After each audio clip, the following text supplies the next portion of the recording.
fellas, it's Eric Bugenhagen, also known as Rick the Stick, and I'm wearing the iconic Gold's Gym Venice hoodie because we're gonna watch a video about a freaking iconic legend.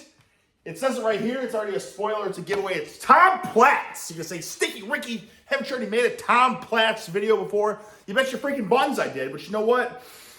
You say, Stick, where the frick were you? Okay, you haven't made a video in quite some time. And I'll tell you why we're making this video on Tom Platz and why we're gonna do it again. We already made one on freaking Platz and why I've been gone, haven't made a freaking video in a while. Because there ain't not much to make videos on. You know what I'm saying? The science-based community has admitted defeat to horse cockery. Therefore, there's nothing more to talk about in that regard. And watching freaking vintage bodybuilders, I've been surfing, I've been scrolling, I've been watching mock video productions. I freaking today even, I watched like 3 separate videos of the Sultan of Symmetry, Flex Wheeler. Because he is indeed the Sultan of Symmetry. And somebody said, hey, Sticky Ricky, you should do a video of him. People said he trained like a daffodil. And I watched, and when I watch these bodybuilders, I don't watch their later in their career training because that's not justice for who they are, what they represent, or what made them the great legend in freaking bodies, craftsmanship, bulbosity that we know them as. You know what I'm saying? And I watched the earlier training, and what was it? He was horse cocking 2 plates behind the neck bench, or 2 plates behind the neck press, horse cocking like 9 plates on the vertical leg press, which a vertical leg press, fellas, is worlds more difficult than the freaking, what you know as leg press, 45-degree freaking sled. You know what I'm talking about? And he was horsing 4 plates on the incline bench, okay? So it's like, did he train like a daffodil?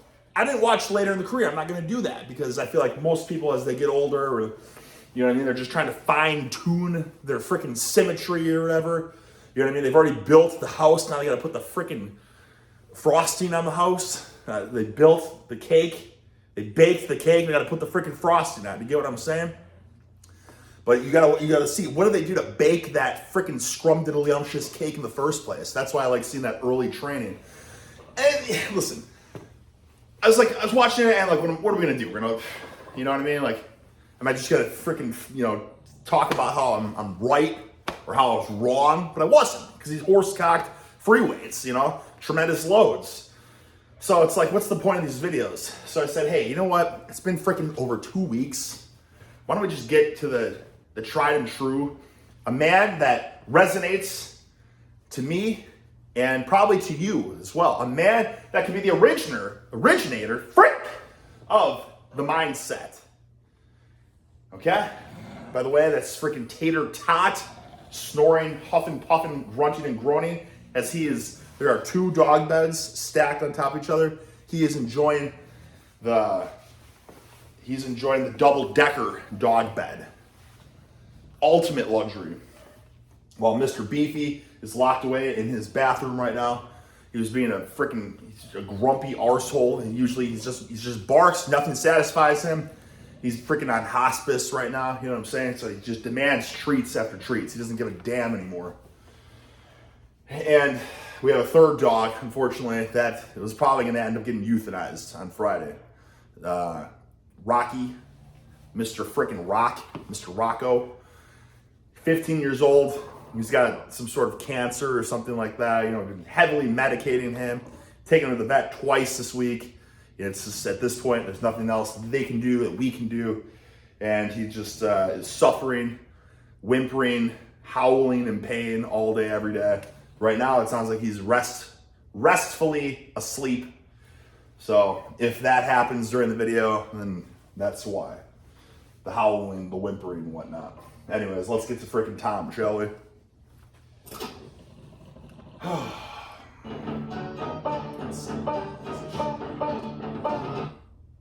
God damn, we gotta watch this.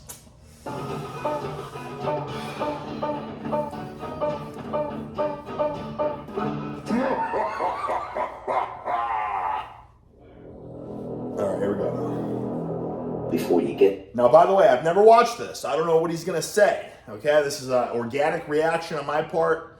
Told freaking Tommy Boy here. So none of this is, edited. None of this is predetermined, planned, script, any of that horse shit. This is just, let's watch this video together and give our thoughts. I just missed his first word. God dang it. To the gym. Let me get to the gym. You have to promise yourself that you are not going to go home a loser. And you will fight to the death to maintain your promise to yourself. I would rather die than acknowledge to myself that I'm that loser. Deep emotional scarring of being called a loser. All right, but I can tell you what right now. Nobody wants to be a loser. He's a loser. All right, you think that's haunting him? Something along those lines. I got called. I had an older brother, 3 years older than me, and he always had friends that were like a year older than him. So I had these kids that were 4 years older than me. They called me a loser. They were making fun of me. This is when I was like, not, maybe when I was 10. They were going through puberty. Their shoulders were getting wider. I was at 10. I had a big head, narrow shoulders. They were making fun of me for having narrow shoulders. In the sense they were calling me a loser, right? They were freaking going through puberty, getting the muscles developed. They were making fun of a skinny neck, frail, skinny, narrow-shouldered, Rick De La Stick, absolute loser. And that's what motivated me, I think, to really hit the weights when I was 11. You know what I mean? It's funny. All these people have these origin stories. But anyways, the first thing he said when you step in the gym, let's see that one more time. You have to promise yourself that you are not going to go home a loser. Okay, well, listen here. This is very similar shades of my advice to anyone ever that I give advice to when they go to the workouts. Listen, it ain't about what you do per se. Like, not about your program, for instance. It's not about any of that so much as it's about having one freaking goal, and the game plan is to one-up something, okay?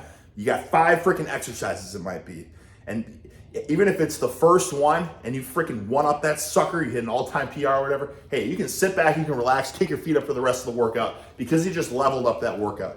But if freaking lift number 1 was half-assed, you were an absolute loser on that lift, and lift number 2 didn't happen, half-assed, loser on that. Lift number 3, you weren't feeling it. Lift number 4, you weren't feeling it. Lift number 5, you still weren't freaking feeling it. You're getting lethargic, you're getting fatigued, you're getting run down, feeling a bit lackadaisical now. You're 5 lifts in there, and all you had for that workout was planned was 5 freaking lifts. It doesn't matter, brother, because you took a step backwards in that workout. You half-assed 5 lifts. And you can even say, but I gave it my all. It doesn't matter. Your all that day was half-assed compared to your all when you're 100%. You understand what I'm saying? If when you're 100%, you can bench press 405. Well, today, you go into the gym, and 365 felt heavy as a freaking ton of bricks, right? So you didn't even go for 405. You're a loser that day, brother, because you, at 100%, you're 405. So what does that mean? That means that you're freaking a pale shade. What the frick am I trying to say? You're freaking fragment of yourself. You know what I'm saying? You're not up to snuff, right? If I'm wrestling you, we're on the freaking mat, mano a mano, and you're better than me, you're stronger than me, you're more freaking technical than me, you got better endurance than me, but I beat you, brother, freaking shame on you. You know what I'm saying? What was the difference there? Because we all have those days, you know what I mean? And that's very real in sports. That's why sports are so freaking great. And that's why the freaking gym, it's so relatable to everything in life, and it's very relatable to sports as well. People don't look at it this way. People look at a workout program as like, I'm gonna go in, do exercise A, exercise B, exercise C, and exercise D, and I get to go home. They don't look at it as a freaking competition in a sense, like say like a freaking, I don't know, jiu-jitsu is super popular these days, but freaking, I think wrestling, the ultimate scrap, right? When you freaking wrestle, man, your opponent can be stronger than you, he can still beat their ass. They could be more technical than you could still beat their ass. They could have a better gas tank than you could still beat their ass. Why?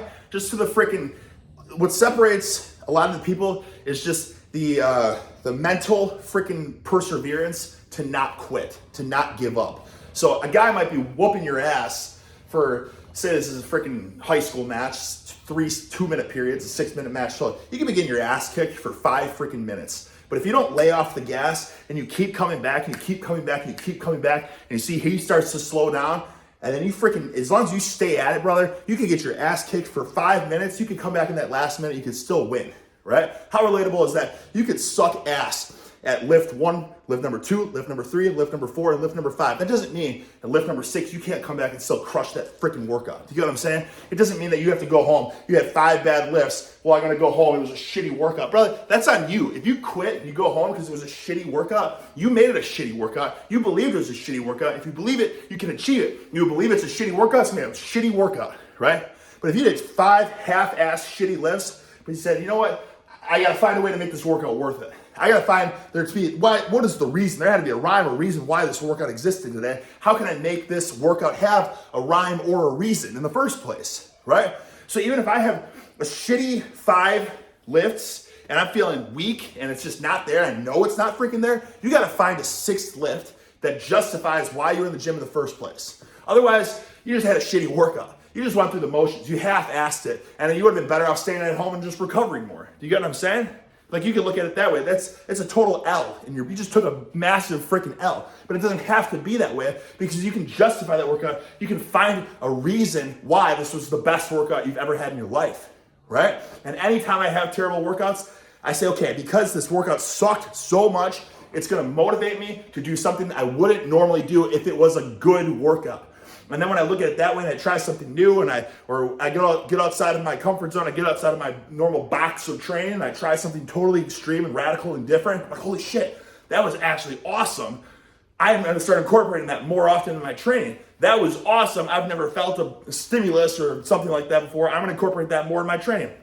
Or because this shit never happened, I never would have tried this, and now I just found like my new favorite accessory or something like that. And now all of a sudden, all those shitty 5 lifts, that whole shitty workout in the first place is justified. It gave a reason, it gave a purpose. And now it ended up being from a shitty workout to one of the most important workouts you'd ever have in your life. Okay, and why? Because your freaking mindset, because your approach with your training, because if this is mano-a-mano on the wrestling freaking mat, and I'm getting my ass kicked for 5 minutes, there's still that 6 freaking minutes to come back. You get what I'm saying? And to make this the best workout of my life, or at least maybe not the best workout of my life, but to make this workout mean something, and to make it one of the most important workouts of my life. You understand what I'm saying? And I think freaking Tom here, I think that's exactly what he's getting at as well. And you will I'm that loser. I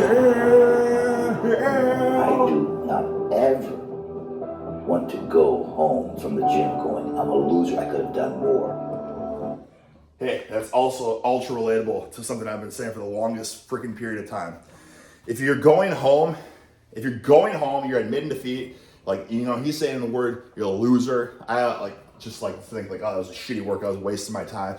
Sometimes when we fail PRs or we have terrible workouts, we do beat ourselves up about it. You know what I mean? So some people will look at this now and be like, oh, he takes it so serious. It's not that serious, man. It is that serious, okay? If you think it's not that serious, that's just because you don't care that much. It's not that important to you. And you're not looking at it in the same mindset that he is, or like what I'm saying as well. Like, listen, these workouts, they're more than just workouts. You get what I'm saying? They're probably one of the most important tools for you to really ingrain in your DNA, to really ingrain in your mind, in your freaking beliefs, that if you have an agenda, you have a goal, and you freaking seek out to get that shit done, you can do it one way or another, brother. A lot of people don't believe in themselves. But the easiest way to start believing in yourself is to have these little, easily attainable goals and to make that shit happen and crush those goals every single day. You wouldn't believe how many times, you can all relate to this, how many times you go to the freaking gym, you see the same people doing the same weights or the same everything, right? Nothing changes, okay? And, frick, I lost my train of thought. Damn it! I feel like this is, wait, what are we even talking about here? Holy macaroni. I just sucked down some Ricky's Rotund Raspberry. I'm getting in the freaking flow state right now. God damn it, Tom, what did you just say? There was... Freaking hell. Yeah. I do not ever want to go home from the gym going, I'm a loser, I could have done more. There was nothing that I won't do. Yeah, so anyways, easily attainable goals, okay? No reason to not end every day on a high note. You know what I'm saying? And like I said, even if you're doing 5 exercises, hey brother, if you freaking crushed exercise number 1, you hit a PR or whatever, you can just call it. You can just freaking call it, brother. Because what's more important than the workout is the routine. And what is a key component of this routine I'm talking about? A key component of this routine is freaking success. It's winning the day, winning the workouts. Okay, if you think about a workout as a competition and you have to win, and how do you win? You win by one-upping something. All right. And listen, I know some people are gonna be like, you can't just throw more weight on the bar every single time you step in front of the gym. It doesn't work that way. It doesn't have to be more weight. There's a million ways you can do it. It could be more weight. It could be another rep. It could be another set. It could be cutting down on the rest times. It could be just moving the same weight with more speed. Anything like that. It's all progress, right? It could be adding just one component of separation from the lift. So for instance, if you say your best overhead press is 225, right? And you can hit 225, but you can't hit 230 no matter how hard you try, okay? Well, you know what you could do is you could have, 215 pounds on the barbell, and you can just hang 5s on each sides to just add a little instability factor, all right?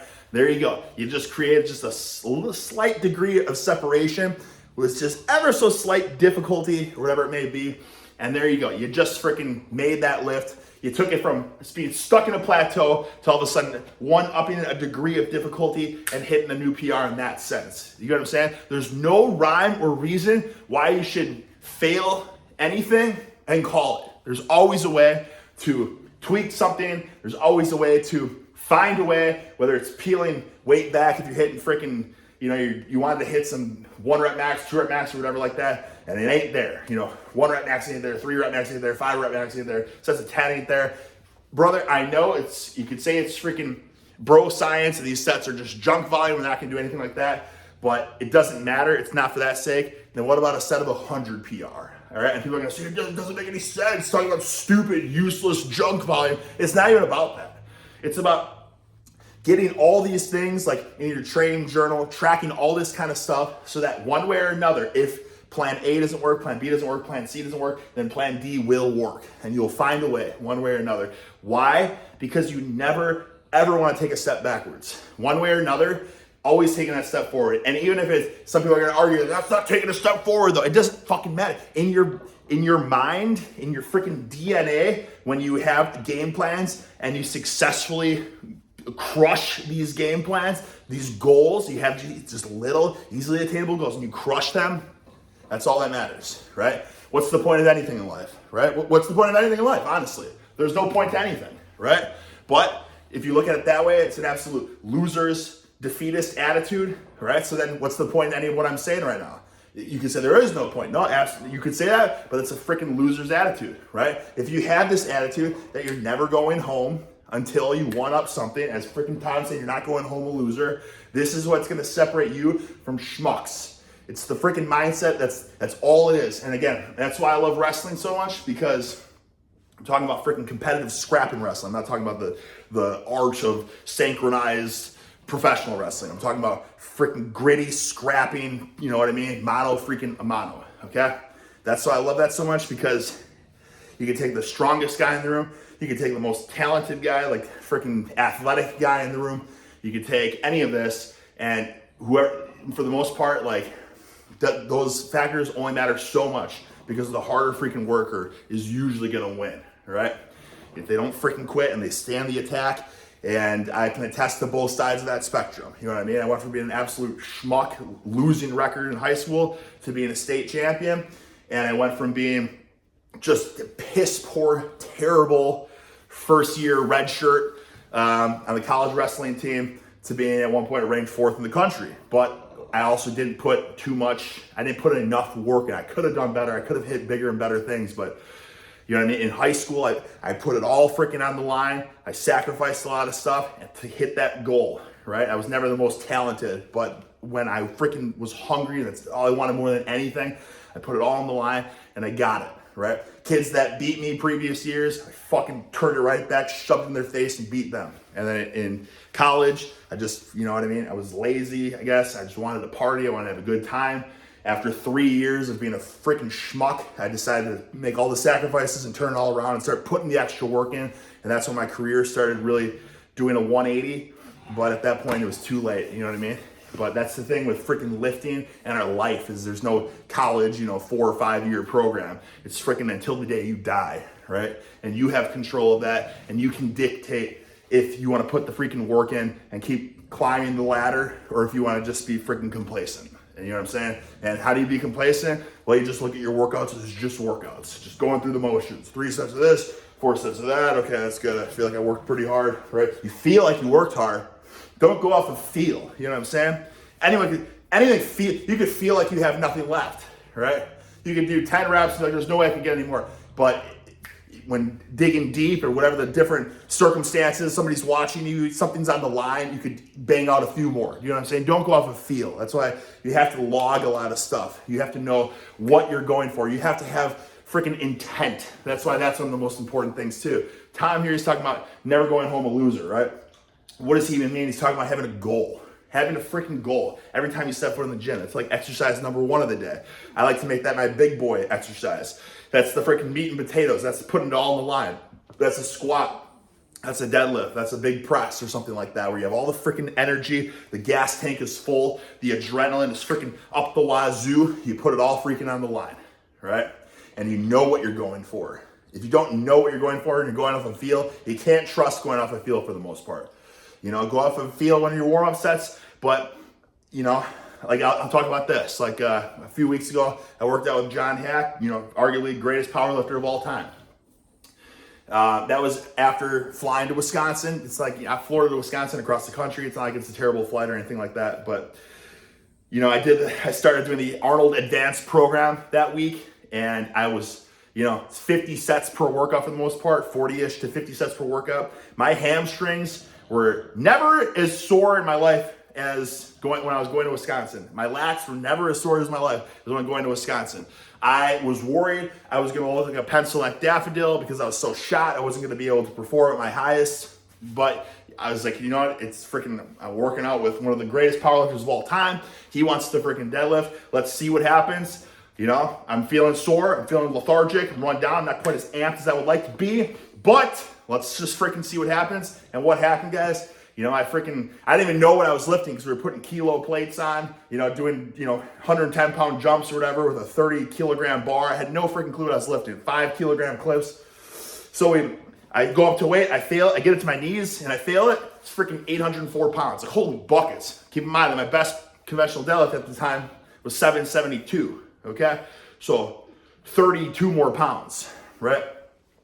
Holy buckets. Let's freaking strip 20, brother. 782, hit it. Now, if I would have gone off a feel and if I would have, if you believe it, you achieve it. I believe I'm going to have a shitty workout. I'm going to achieve having a shitty workout because my mindset going into the workout is piss poor, right? I'm not feeling it. I'm probably not going to push it because I'm not feeling it. If I didn't push it, I never would have hit it. You know what I'm saying? I wouldn't have hit that PR in the first place. That's my whole point, guys. Sometimes I'll go to the gym and I'm freaking fired the hell up and I'm like, today's the day. I'm hitting a deadlift PR. I just know it. I have a good, adequate rest time. I ate some good meals. I'm fired the hell up, and you go for it, and you're, I'm failing at 150 pounds shy of my personal best. You get what I'm saying? And I'm failing. So, like for instance, 782 is my best now, and I've gone to the gym at times, and I failed 635, which is just insane.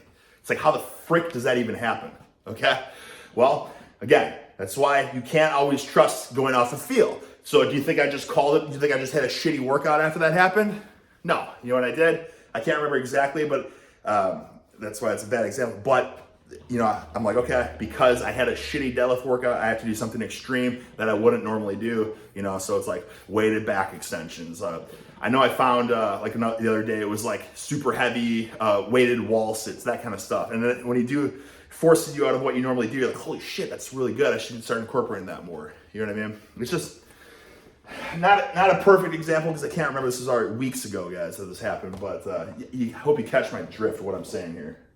There's nothing that I won't do to avoid. I guess to better summarize that, it's just because my deadlift felt like shit doesn't mean my entire workout has to be shit. And I know for a fact I probably ended up pushing my quads harder than I ever had in my life after feeling like such a pencil neck from the deadlifting. You get what I'm saying? So I ended up taking what theoretically I could have said, oh, I'm overtrained, I'm burnt out, I'm not feeling it today. I could have taken my ball and go home. Or you could just say, you know what, fuck that. The strength ain't there today, but we're just gonna just absolutely just destroy, just obliterate these freaking quadriceps, these calves, these glutes, you know what I'm saying? It's a freaking mindset, guys. It's all about the approach. And I'm not saying that what I'm telling you is what you have to do. I'm just saying this is a different way you can look at your everything. It's a philosophy. It's just a different way you can approach your training. Being a loser. Shredding, my God. And if you think you could have done more, you're a loser. Hey, that kind of goes in line with what I'm saying. If you think you could have done more, you're a loser. All right. Now, I will just say, with that being said, there's a point where you can't be so hard on yourself, right? Like, if he's talking about, like, for instance, relatable to the deadlift, and if, you know, fail 635 after just somehow hitting almost 800 pounds and failing 635, what the hell? I guess I'm going to go home. It's like, if you think you could have done more, yeah, I know I could have done more on that if in different circumstances, but I'm not going to go home because I'm going to crush this exercise, this exercise, this exercise. So that by the end of it, yeah, I'm freaking spent. I'm obliterated, and I had one of the best workouts of my life because I'm never going to let one exercise dictate my workout. You know what I'm saying?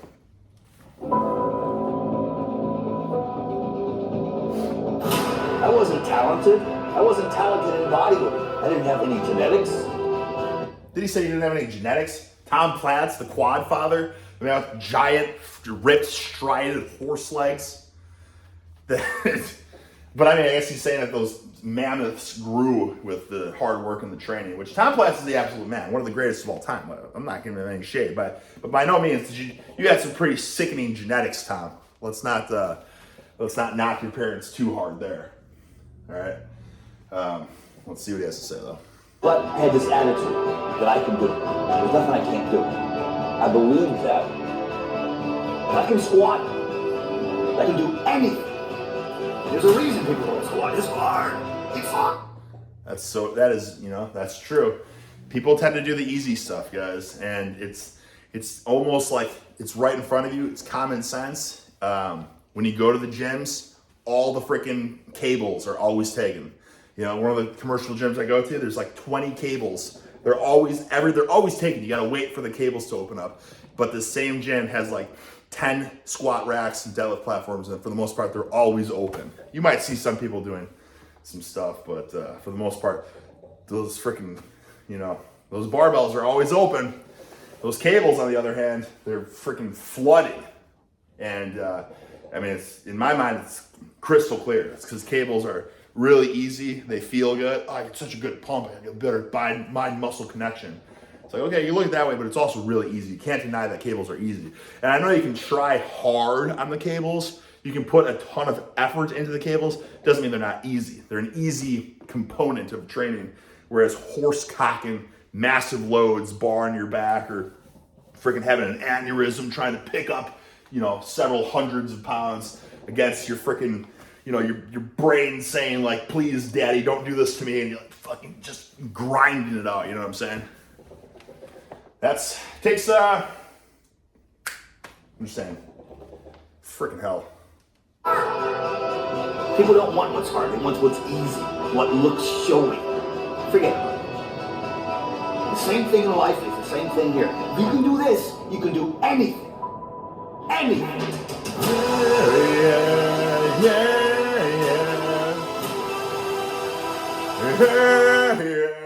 Oh yeah, this is yeah. So it's hard. If you can do this, you can do anything. All right, this is another thing too, guys. This is why I think everybody should do.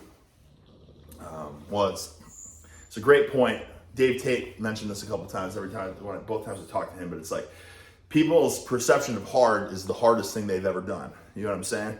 So you can see something that's super hard, and you're not wrong, because for you it's hard. But once you get pushed to your body's limits, then you kind of start to learn what's truly hard or not. And I feel like that's why you can't tell people to do all this impossibly hard shit, right?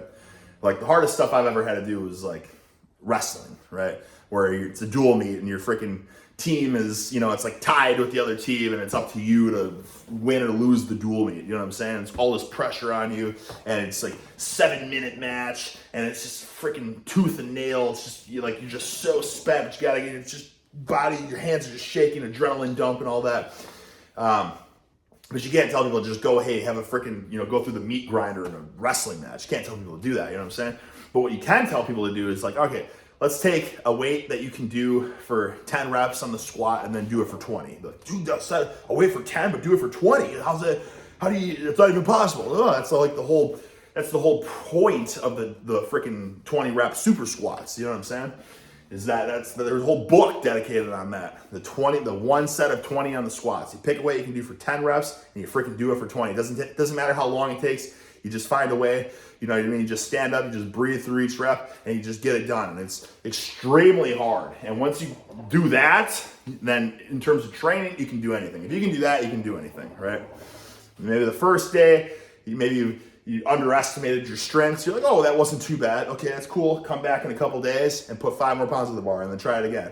Oh, it wasn't too bad. All right, that's cool. I'll take a couple more days. Come back, put 5 more pounds on the bar and keep doing it again until you're going to hit that point where like, holy shit, this is the hardest set I've ever done in my entire life. But you know what? Like, for the most part, unless you just don't let your form break down too much, like you can do it. You know what I mean? It's just how tough are you? You can get through it for the most part. Yeah, yeah, yeah, yeah. Yeah, yeah, yeah, yeah,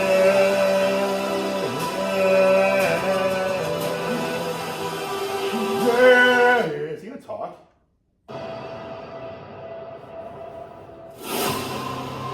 Going to the gym. You want success. You want results. You have to promise yourself. You have to achieve failure. You have to take it that far. Nobody wants to go that far. It's too scary. But you know something? I got news for you. That's where winning is.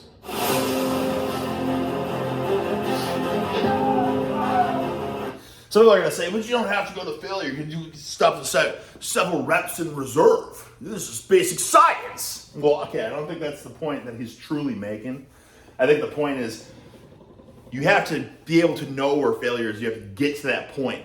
And that's how you can, you know what I'm saying? Like if you can truly get to failure, that's what I say a lot of times. People always think with reps, but I think it's equally as important, if not more important, with weight. People are like, what's the point of 1 rep maxing? The point of 1 rep maxing is to truly know where your ceiling is, okay? If you're not failing ever, then you don't really know where your ceiling is, right? And it doesn't have to be necessarily 1. It could be a 3 rep max or something like that. But I tell people all the time, how many times do you guys see people failing at the gym? Besides like the high school kids 1 rep maxing on the bench, which kudos to them. They got the freaking enthusiasm. They have the drive to keep pushing those weights, hitting failure. Now, they might be doing an ugly form, and maybe it's just because of peer pressure and all that. But other than those kids, how many people do you see failing at the gym? I don't ever see people failing, right? I'm not talking about on like lat pull downs and curls and stuff. I'm talking about like on squats. I'm talking about a bench, for instance. Talking about lunges, all these kinds of things, right? I can't remember that any last time I've seen anyone fail like any free weight movements, It's always stopping a bit shy. And I get it. You don't want to be failing every set. You want to be failing all the time. And you want to be ingraining success. That's another theory too. It's like, well, you never want to fail. You don't want to teach your body to get comfortable failing. But at the end of the day, like if you're not failing, are you truly pushing yourself? Do you truly know what your strength potential is? And failing is just a freaking mindset. It's, you know what I'm saying? Like, what is failing? Like, I've said this many times. I have to remind myself this every time it happens that, say, for instance, I'm deadlifting. If I get the weight to my shin, even if I don't even break the weight off the floor, it's like, it's not a fail, brother, because you went for it. You know what I'm saying? And not breaking the weight off the floor for the first time, and you know the circumstances, okay? It's like, why? Okay, I didn't break the weight off but I went for it. I loaded it on the bar. So in terms of a freaking heart and a spirit PR, that was there. I freaking tried. If you can get the weight off the floor this much, that's a PR, because you've budgeted 0 centimeters before, and all of a sudden you budget 4 centimeters. Do you get what I'm saying? That's a PR. Next time you do it 8 centimeters. Next time freaking 12. The hell's a centimeter? Let's talking inches. You know what I'm saying? But so I've had so many times, like for instance, a few weeks ago, John had 804. 804. I was pissed. I didn't get it. And I was hungry, you know, freaking like, damn it, I gotta hit something. Let's strip 20. But like, I can still look back at that. That was 2 PRs, brother. That was 782 and 804, right? 804, but you didn't lock it up. It doesn't matter. I've never put 804 on the bar before. Regardless, I've never tried a conventional deadlift 804 before in my life. Not even tried, but then I freaking broke it off the floor and moved it, you know what I mean? Like mid shin or whatever, low knee. You get what I'm saying? So you can look at that and go, damn it. No, but that's why are you saying damn it, man? It's like, again, let's talk about if you're wrestling someone. It's like you're wrestling this absolute freaking stud national champion. And he tech falls your ass 16-1. Or I don't even know if that'd be, well, I guess he could escape. But you get what I'm saying here. You got something. You got some offense and you got a point. And it's like, damn it, I got embarrassed. I got ass beat. It's like, okay, but there is something to take away from that. And you did get some offense in here, right? And then the most important thing is the next time you wrestle that person, brother, as long as you get a little bit more offense in or something, even if you whooped your ass, but you took him down this time. You know what I mean? It's a freaking win. Because like, if he was levels above you, do you get what I'm saying? Like, now it's hard when you relate it to a sport or something like that because you have a limited window. You have a limited window of time. Like you have your season. And when the season's over and you only have so many seasons until your competitive career is over. But like with lifting, if that freaking 800-pound conventional deadlift is like the national champion, it's like the first time you wrestle them and they kick your ass, you didn't even break it off the floor. The second time you wrestle them, you got it freaking 4 inches up, right? The third time you wrestle them, you have a little bit more belief, a little bit more freaking confidence, right? You have a better game plan, a better approach, more confidence that, fuck man, if I took that guy down twice this time, you know what I mean? I fucking know I can beat him this time, right? You get what I'm saying? It's just flipping a switch. And if you believe you can achieve it, man, if you believe you can't lift the weight, you're not gonna fucking lift it. When you doubt yourself, when you grab a bar and you're thinking if you can do it or not, you're not gonna fucking do it. Unless it's so light that you could do it on your worst day. You get what I'm saying? But if it's like a true max and you're thinking, if you're wondering if you can pick it up or not, you're not gonna do it, right? You have to be in the flow, 100% confident, locked in, not even thinking about it. That's why I love cranking the tunes so much when I'm lifting, or like when I'm maxing up. The warm-ups, it doesn't matter. When I'm maxing up, I need the music to freaking cue me.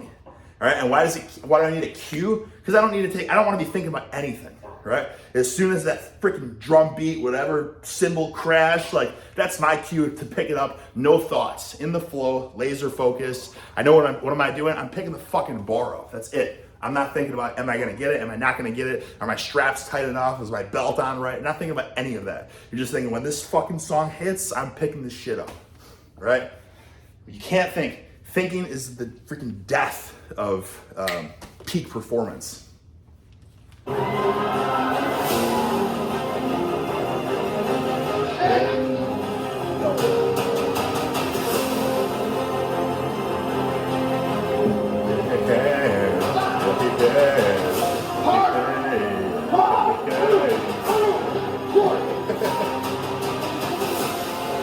Classic, my God, so iconic. So iconic.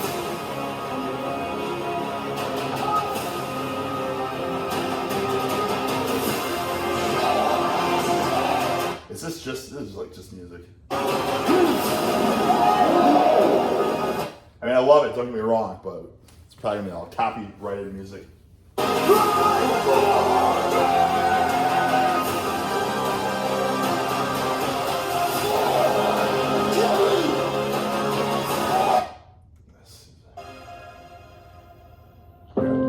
It's gonna take all of you. It's gonna take every ounce of your being, everything you've got. And if you give it any less than everything you totally got, you're not totally spent. you're not doing enough. Yeah. My God.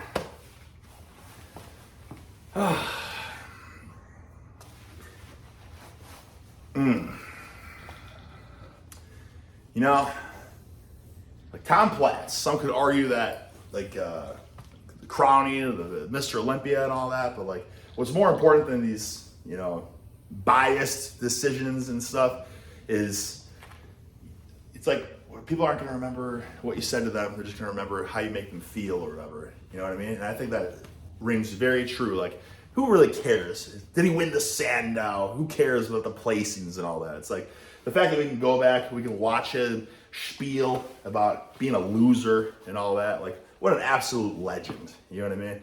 Because there's other, like, there's been Mr. Olympias and all these, you know, iconic bodybuilders and stuff like that, but it's like, you know, how do they really affect your life? They don't, you know what I mean? Other than people with the muscle fetishes, like, oh my God, I love it. This guy looks insane. But who cares, man? Right? How do they inspire you? How do they make you feel? And when I freaking listen to these videos with you guys, like, it's a reminder of what? It's a freaking mindset, right? And a lot of people knock that shit. Oh, it's a mind. No, you're an absolute schmuck if you're mocking that. It's 100%. Anything in life is a mindset. Brother, any situation, you know what I mean? How do you make the best out of it? Good days, bad days? There are no bad days. There's only bad moments within great days, you know? Frick. I guess there's nothing more to really add to that. That was a 4.5 minute Tom Platz video with a lot of music. So really, I think it was about 4 sentences. We got 10 minutes per sentence in that video. But I hope that was of some value to fellas. And let's jump back on the freaking horse, huh? It's been too long since the last upload. Never again.